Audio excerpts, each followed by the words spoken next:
السلام علیکم every one. میری طرف سے سب لوگوں کو السلام علیکم۔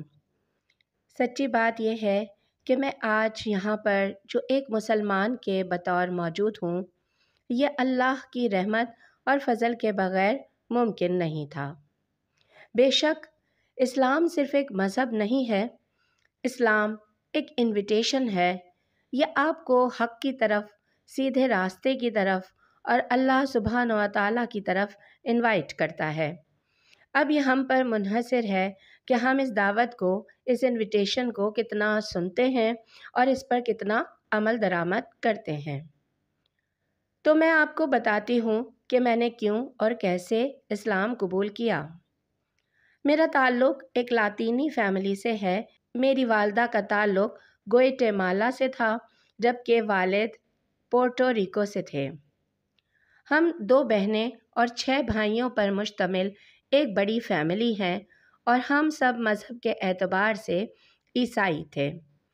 بچپن سے ہی ہماری پرورش ایسے ماحول میں ہوئی کہ ہم چرچ سے بہت زیادہ کنیکٹڈ تھے۔ جب میں 5 سال کی تھی تو میرے والد نے میری والدہ کو طلاق دے دی اور اس کے بعد سے میری والدہ نے ہم سب بچوں کی پرورش بہت ہی محنت اور مشقت کے ساتھ کی، اور اس سب میں چرچ کا بھی بہت اہم کردار رہا ہے، اور چرچ نے ہماری فیملی کو بہت زیادہ سپورٹ کیا۔ تو ایسی صورتحال میں میری والدہ کا اور ہم سب بچوں کا چرچ سے رابطہ جڑ جانا ایک فطری عمل تھا، اور بلا شبہ چرچ آپ کو بنیادی طور پر روحانیت سے جڑنے کا راستہ فراہم کرتا ہے۔ مگر چرچ آپ کے دل میں روحانیت کی بنیادی شمع جلا کر اس کی تکمیل کرنے اور اس کو اللہ تک لے جانے میں فیل ہے۔ یہی وجہ ہے کہ جو لوگ روحانیت کے حوالے سے چرچ سے منسلک ہوتے ہیں، ان کا روحانی سفر کچھ عرصے بعد رک جاتا ہے، اور اکثر لوگ اس کے بعد عیسائیت سے دور ہونے لگتے ہیں۔ میں بھی اس پروسیس سے گزری ہوں، مگر میں نے عیسائیت کو ترک کرنے کے بجائے مسلک بدلنے کا فیصلہ کیا اور میں نے کیتھولک فرقے کو فالو کرنا شروع کر دیا۔ 17 سال کی عمر میں کالج کی تعلیم کے لیے مجھے اپنی فیملی سے دور دوسرے شہر جانا پڑا، اور پھر میں مذہب اور چرچ سے دور ہو کر اپنی زندگی میں مصروف رہنے لگی۔ تو ایک دن میرے بھائی کا مجھے فون آیا اور اس نے مجھے کہا کہ ہیلینا، میں تمہیں بتانا چاہتا ہوں کہ میں عیسائیت چھوڑ کر اسلام قبول کر رہا ہوں۔ اور میں اپنے اس بھائی کے بہت قریب تھی۔ میں نے زندگی میں انہیں ہمیشہ اپنا استاد سمجھا ہے، مگر اس فون کال سے میں مکمل شاکڈ رہ گئی تھی۔ مجھے ایسے لگ رہا تھا جیسے اس نے ہمیں دھوکہ دیا تھا۔ میں دل ہی دل میں اسے غدار سمجھ رہی تھی اور محسوس کر رہی تھی کہ اس نے چرچ کے ساتھ اور ہم سب کے ساتھ غداری کی ہے، اور یہ بات میرے لیے ناقابل برداشت تھی۔ اس کے بعد سے میں نے اپنے بھائی سے ہر قسم کا رابطہ اور تعلق ختم کر دیا، اور پھر کبھی اس سے بات نہیں کی، اور اسی طرح 1 سال گزر گیا۔ میں اس معاملے میں بہت زیادہ ضدی اور ہٹ دھرم بن گئی تھی۔ اس دوران والدہ سے فون پر گفتگو رہتی، اور والدہ کبھی بھائی کے متعلق کچھ بتاتی کہ وہ ایسے بدل گیا ہے، وہ ویسے بدل گیا ہے، وغیرہ وغیرہ، تو میں والدہ کو ٹوک دیتی کہ اس بارے میں بات نہ کریں، مجھے ایس بی کے بارے میں بات نہیں کرنی۔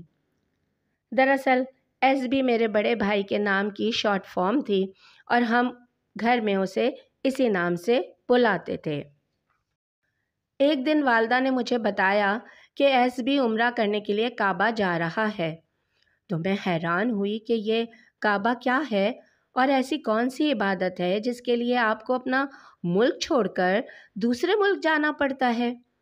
یہاں سے میرے دل میں سوچ پیدا ہوئی کہ مجھے بھی اسلام کا مطالعہ کرنا چاہیے کہ اسلام کی تعلیمات آخر ہیں کیا، اور مجھے محسوس ہوا کہ بغیر پڑھے اور بغیر سمجھے اسلام کے متعلق نیگیٹو نہیں سوچنا چاہیے۔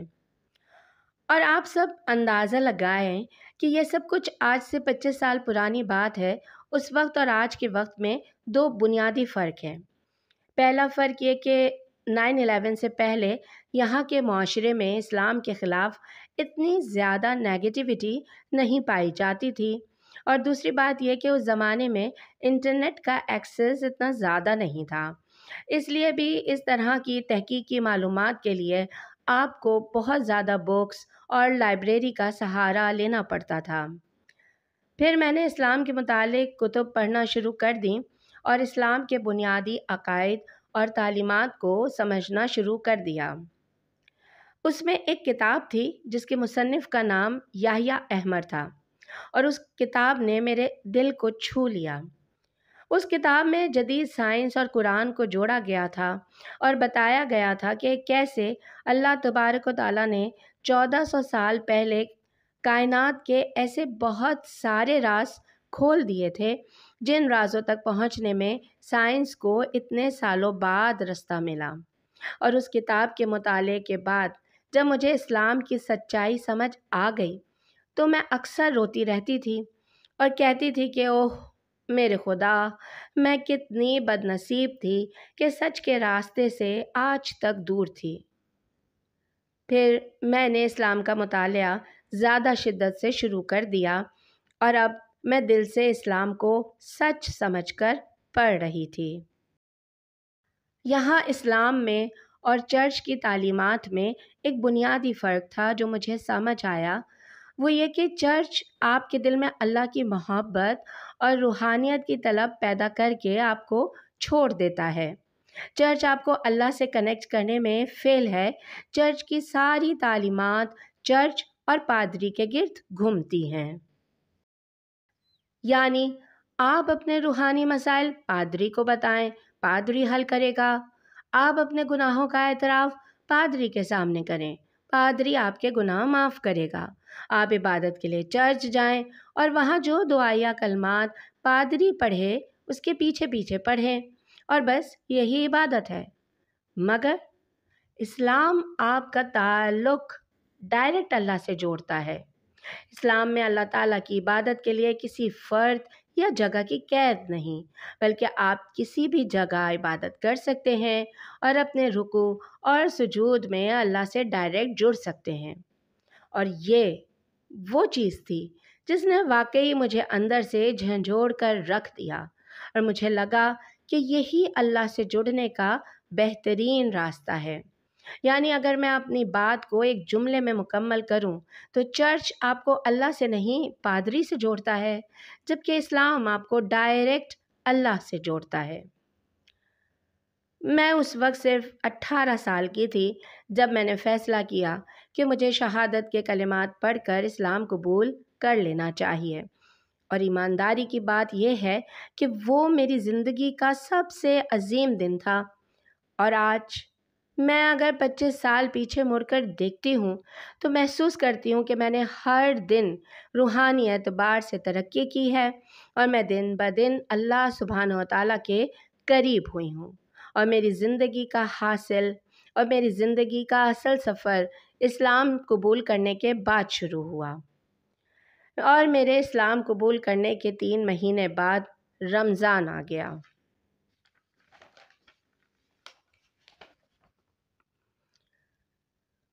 اور یہ میری عادت رہی ہے کہ جب میں کسی کام کو اپنا مشن بنا کر اس میں لگ جاتی ہوں تو پھر میں اپنے 110% محنت اس کے لیے لگا دیتی ہوں۔ تو بس میں نے رمضان میں ارادہ کر لیا کہ میں اسلام کو مکمل اسٹڈی کروں گی اور اسلام کی طرز زندگی کو مکمل سمجھ کر اس کے مطابق زندگی گزاروں گی۔ میں نے اپنے پاس کتب کا بہت بڑا ذخیرہ جمع کر لیا، اور میں جس علاقے میں رہ رہی تھی وہاں کوئی مسجد نہیں تھی، اور یہاں پر میں کسی لوکل مسلم کو نہیں جانتی تھی، سو میرے پاس معلومات جمع کرنے کے لیے صرف بکس کا ہی سہارا تھا۔ تو سب سے پہلے میں نے رمضان کے متعلق پڑھنا شروع کیا۔ پہلا روزہ بڑی خوشی خوشی گزرا۔ میں نے پیپر پر اپنے ٹائم ٹیبل کو شیڈیول کر لیا تھا اور دن بھر اس کو کراس لگاتی کہ یہ بھی کر لیا، یہ بھی کر لیا، وغیرہ وغیرہ۔ مگر تیسرے روزے تک آتے آتے میری خوشی کم ہونے لگی، اور مجھے لگنے لگا کہ رمضان کا اصل مزہ تو فیملی کے ساتھ ہے، ساری فیملی ایک ساتھ سحری کرے، ایک ساتھ افطاری کرے، اور میں یہاں اپنی فیملی سے دور بالکل تنہا محسوس کر رہی تھی۔ اور 5ویں روزے تک آتے آتے میں مکمل طور پر ٹوٹ چکی تھی۔ میں افطاری کے بعد بیٹھی تھی اور اچانک میں نے رونا شروع کر دیا۔ میں رو رہی اور مسلسل روتی رہی، اور میں نے کہا، اے اللہ، میں ایسے رمضان اکیلے نہیں گزارنا چاہتی۔ بہرحال رمضان کی برکتیں اور میری تنہائیاں اور روزانہ اللہ کے سامنے رونا، اللہ سے باتیں کرنا، یہ ایسا زبردست تھا کہ جیسے جیسے رمضان گزر رہا تھا میرا تعلق اللہ سے مضبوط ہو رہا تھا، اور رمضان کے 2 ہفتے بعد اللہ سبحانہ و تعالیٰ ہی میری تنہائیوں کے بہترین دوست بن چکے تھے، اور میں نے اللہ کی دوستی کو انجوائے کرنا شروع کر دیا تھا۔ رمضان کا 4تھا ہفتہ شروع ہونے تک میرا دل روحانی سکون سے مکمل بھر چکا تھا۔ یہ سب کچھ اسی پلان کے تحت ہو رہا تھا جو پلان میرے اللہ نے میرے لیے ترتیب دے رکھا تھا، اور سچ کہوں تو میں ساری زندگی بھی عیسائیت میں گزار دیتی تو اللہ سے وہ تعلق نہ بنا پاتی جو میں نے 1 مہینہ میں رمضان میں بنا لیا تھا۔ اور یہ وہ فیلنگ تھی جس کی جگہ دنیا کی کوئی خوشی، کوئی چیز نہیں لے سکتی۔ بس یہ کہہ لیجئے کہ یہ رمضان میری زندگی کا ری سٹارٹ بٹن کی طرح تھا، اور میں نے نئے سرے سے ایک نئی زندگی شروع کر دی تھی۔ اب نہ پہلا رمضان گزارنے کے بعد میں واپس اپنے گھر، اپنی فیملی کے پاس چلی گئی، اور اس وقت میرے اور میرے بھائی کے علاوہ کوئی بھی گھر میں مسلمان نہیں تھا، اور میری ساری فیملی کرسچن ہی تھی، اور اس گھر میں ان افراد کے درمیان رہنے لگی جو کہ ہمارے مذہب کو، مذہبی عقائد کو بالکل نہیں سمجھتے تھے۔ اگرچہ شروع میں نے ایکسپلین کرنے کی کافی کوشش بھی کی، مگر پھر ایک وقت آیا کہ میں نے گھر والوں کو سمجھانا چھوڑ دیا۔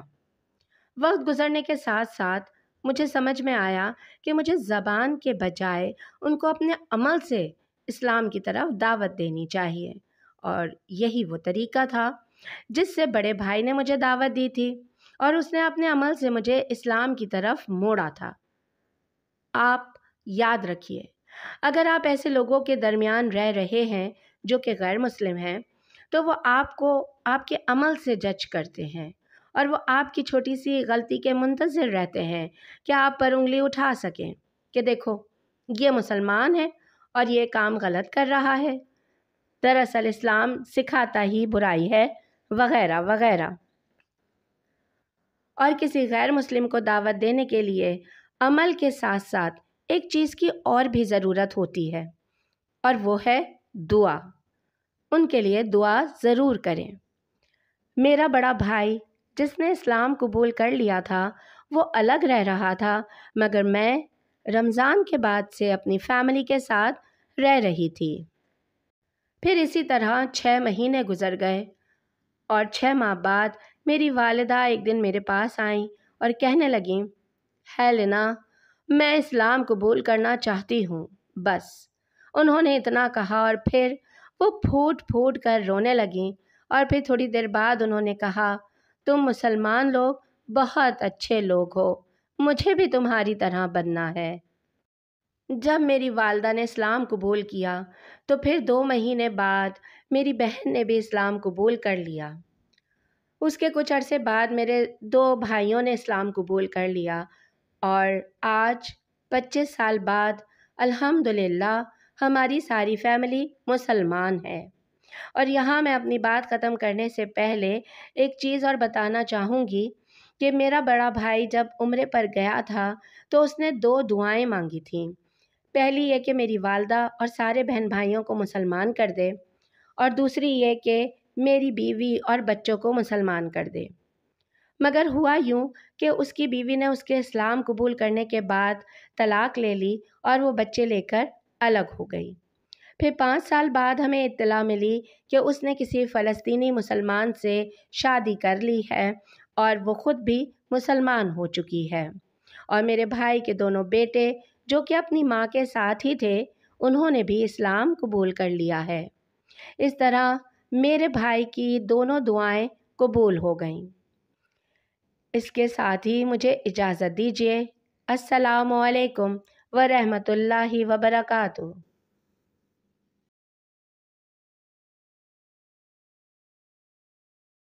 So Jazakallah khairan everyone for taking the time to be here today. Assalamu alaikum wa rahmatullahi wa barakatuh.